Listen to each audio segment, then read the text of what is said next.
Ustaz Afwan di luar tema, Ustaz pernah menerangkan salah satu kajian mengenai qada dan takdir. Yang ingin ditanyakan, jodoh itu termasuk qada ataukah takdir? Oke? Saya tidak menerangkan masalah qada, saya menerangkan masalah qadar dan takdir. Ya, karena qada, ada qadar, ada takdir, itu berbeda. Ya, ada qada, ada qadar, ada takdir. Yang saya maksudkan kemarin qadar. Qadar itu ketetapan yang telah diberikan oleh Allah sebelum kita terlahir ke muka bumi ini, ya, dan tidak bisa diintervensi, tidak akan berubah sampai kita wafat. Jadi ibu sampai nangis darah pun bikin status jutaan kali untuk merubah itu tidak akan pernah berubah. Ya, di antaranya ada dua, satu rizki, kedua ajal. Sedangkan takdir adalah ketetapan Allah yang dikukuhkan atas ikhtiar makhluk. Jadi ada usaha kita dulu, ya. Usaha baru Allah tetapkan. Ya. Di antaranya ada dua juga, satu perbuatan kita, apakah baik atau buruk itu kembali pada ikhtiar kita. Misal adzan berkumandang Allahu Akbar, manusia bisa pilih mau ikut merespon suara adzan dengan salat, itu kadar baiknya, ya silahkan, takdir baiknya Allah tetapkan pahala. Ya, laha ma kasabat. Tapi kalau dia memilih yang buruk, dia hindari adzan, dia kerjakan yang lain misalnya, atau bahkan maksiat, wa 'alaiha ma kasabat, Allah tetapkan. Ya.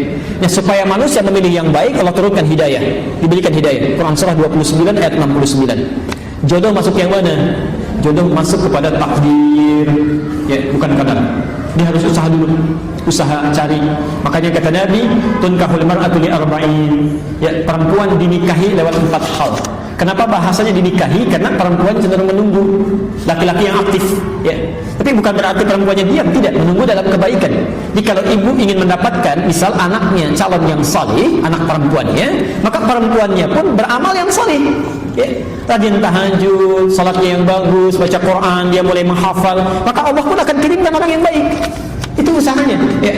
Tapi karena laki cenderung mencari, maka sifatnya lebih aktif laki-laki, ya. Tunkahul mar'atu li arba'in, perempuan dinikahi karena 4 hal. Ya. Pertama, limaliha, karena harta bendanya. Ya. Kemudian karena kecantikannya. Kemudian linasabiha, karena latar belakangnya. Kemudian yang terakhir, lidiniha, karena faktor kesolehan agamanya. Ya. Fadfar bidzatid dini taribat yadak. Pilih yang keempat, itu yang paling bagus. Maaf, suka ada keliru menerjemahkan. Limaliha itu sering diartikan dengan yang banyak hartanya. Saya kurang sepakat, ya. Walaupun ada kecenderungan orang memilih itu yang banyak harta, ya. Sebetulnya yang dimaksudkan adalah yang bisa mengelola harta suaminya, bisa mengatur, ya.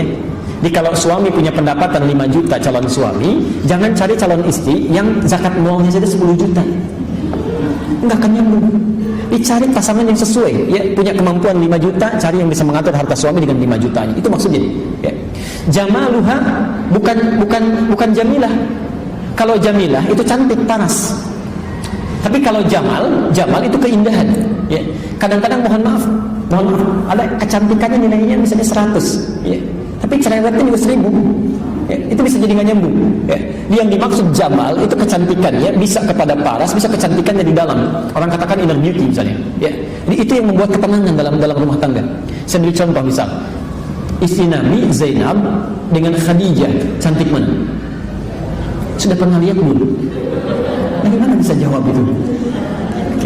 Oke. Itu seringkali diilustrasikan Zainab itu kalau dilihat mata tidak berkedip, ya, wajah tidak berpaling. Karena itu Nabi pernah dituduh, Nabi itu menikahi Zainab karena hasrat saja, ya. Tapi itu terbantahkan oleh fakta sejarah. Dia tidak punya keturunan dari situ, ya. Dan yang paling menarik, ternyata dengan Khadijah itu yang disebut-sebut sampai dalam mimpi Khadijah. Masya Allah.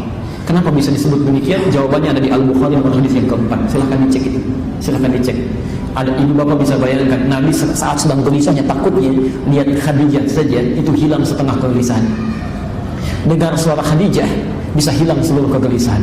Ya, nanti lain waktu kita bahas apa yang dilakukan Khadijah. Itu yang dipelajari.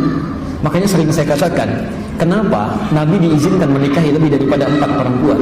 Karena seluruh karakter perempuan di muka bumi ini terangkum pada istri-istrinya Rasulullah SAW. Silakan ibu pelajari, ibu akan temukan ternyata ibu mirip siapa nanti, bisa kelihatan di situ. Ya. Jadi saya kira ke situ, ya, jodoh itu bagian dari takdir, bukan qadar.